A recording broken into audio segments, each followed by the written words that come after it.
just a comment. We're having so much trouble verifying, eligibility and wondering how you're going to make sure people are working, but that's a different thing.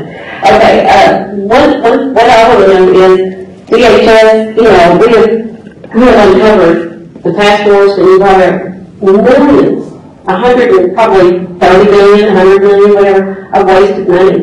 Yeah. I can't understand why Salem is still there. I can't understand why a lot of people are still working for DHS, because I don't see how you can trust them one iota. I know the Stevens Group is digging down, but it's rather insulting.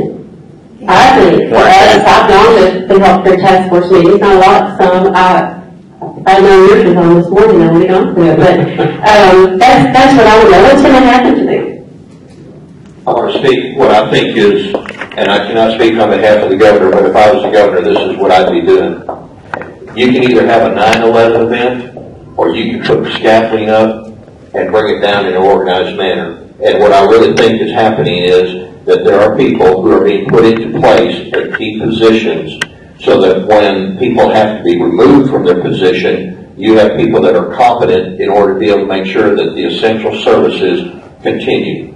I'll give you an example. I think one of your very own, if I'm not mistaken, Craig Cloud, doesn't he live here in Faulkner County? Yes. Craig Cloud is a perfect example of the right pick of the governor to be in a very strategically placed position. And as a result of that choice is part of the reason I think that you are seeing improvements in certain areas and contracts. What we have to have is better choices that the governor can pick and put in there. Now, I will say at the end of the day, somebody's head is going to roll. I can't tell you whose, and it's not really our place because we're not responsible for the agency. But through the legislative process, we are applying appropriate pressure to flush these things up, and they are going to have to be dealt with. That will be the governor's responsibility to do that. If I was governor, I'd be putting all the right people in place, and at a strategic time, I think you are going to see that people are going to be pulled. One of the things that I think that we need to be doing as legislators is we need to be bringing this stuff to the surface. Let the septic tank boil, and let's bring the crap to the top, okay? And as we do, I like that. I like that almost as much as you say the heads are going to roll. Okay. Now put the red X in the tank and something's going to bubble, okay? And we're putting the red X in the tank, and it's bubbling, and it's going to create that pressure to do that. Okay, let me say this real quick. Part of the problem that we have discovered, and understand this, as legislators, we were kept out of the loop through a loophole in the procurement process back when all this started. Yep. And it was only because of a meeting that happened December of 2014 in Lake Audit on a company called Concentrics, of which now Craig Cloud is over, has brought that into line, that all this other crap started coming up.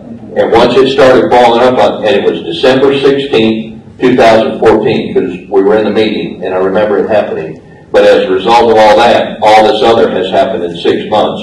But what we found was that instead of staying with a fixed cost contract with a company called Meridian, they purposely for 3 months kept that contract at bay, which led to an open time and materials contract. And we are today $120 million into this, and it's projected, I hate to cause you heartburn, but we're looking at $200 million, and there's a tough choice about pulling the plug on it, and is that what we need to do?